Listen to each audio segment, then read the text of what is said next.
Hi అండి, welcome back to my channel. Friends, ఈరోజు వచ్చేసరికి మేము కుట్టినటువంటి కట్ వర్క్ నెక్ డిజైన్ చూపిస్తున్నాం చూడండి ఒకసారి. సో ఇది వచ్చేసరికి ఏంటంటే గ్రీన్ కలర్ శారీ వచ్చింది, దానికి ఈ కలర్ బ్లౌజ్ అయితే ఇచ్చారు. సో దీనికి వచ్చేసరికి ఇలా కట్ వర్క్ ఇలాంటి టసల్స్ అయితే ఇచ్చాను చూడండి, ఇలా మొగ్గల్లో వచ్చేటువంటి టసల్స్ అయితే ఇచ్చాం. సో అలా నెక్ హ్యాండ్కి కూడా కట్ వర్క్ ఇచ్చామన్నమాట.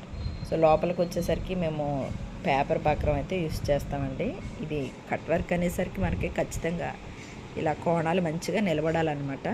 సో అలా నిలబడాలి అని అంటే మనం ఏం చేయాలంటే ఇలా బక్రం అనేది ఇచ్చుకోవాలి, పేపర్ బక్రం అనమాట. అంటే కంప్యూటర్ ఎంబ్రాయిడరీలో అది యూజ్ చేస్తాం కదా, అలాంటిదే కొంచెం మంచిది ఉంటుంది. సో అదైతే మనం యూజ్ చేసుకోవాలండి. సో ఈ నెక్స్ ఏదైనా సరే ప్యాటర్న్ బ్లౌజెస్, మోడల్ బ్లౌజెస్ మనం స్టిచ్ చేయాలనుకున్నప్పుడు ఇదిగోండి ఇలాంటి బక్రం యూజ్ చేయాలన్నమాట. ఇదేంటంటే మనకి పేపర్ బక్రం అని కూడా అంటారు కొంతమంది. సో ఇలాంటిది యూజ్ చేయడం వల్ల ఏంటంటే మనకి ఏదైనా బ్లౌజ్ స్టిచ్ చేసేటప్పుడు ఇది చక్కగా బాగుంటుంది అనమాట, స్టిఫ్గా ఉంటుంది. అదే కట్ వర్క్ కూడా మనం యూజ్ చేసుకోవచ్చు. సో చూసారు కదా, ఇది 10 మీటర్స్ అయితే మనకి మార్కెట్లో అవైలబుల్గా దొరుకుతుందండి. చక్కగా తీసుకోండి. ఇలాంటిది అయితే మనకి వర్క్ చేసేటప్పుడు ప్యాటర్న్ బ్లౌజెస్కి నీట్గా వస్తుంది.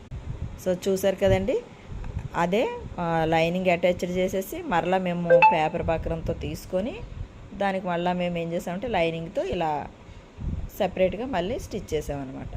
సో దీనివల్ల ఏంటంటే మనకి చక్కగా వర్క్ అనేది నీట్గా వస్తుంది. ఏది బ్లౌజ్ కుట్టినా మరి లుక్ అనేది బాగుంటుంది అనమాట అండి. సో ఇదొక బ్లౌజ్.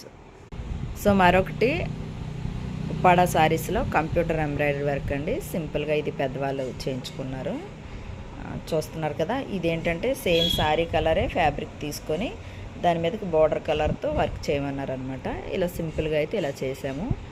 సో ఇది కూడా చాలా బాగుందండి. మీకు నచ్చినట్లయితే లైక్ చేయండి, షేర్ చేయండి, మన ఛానల్ సబ్స్క్రైబ్ చేయండి. Thank you.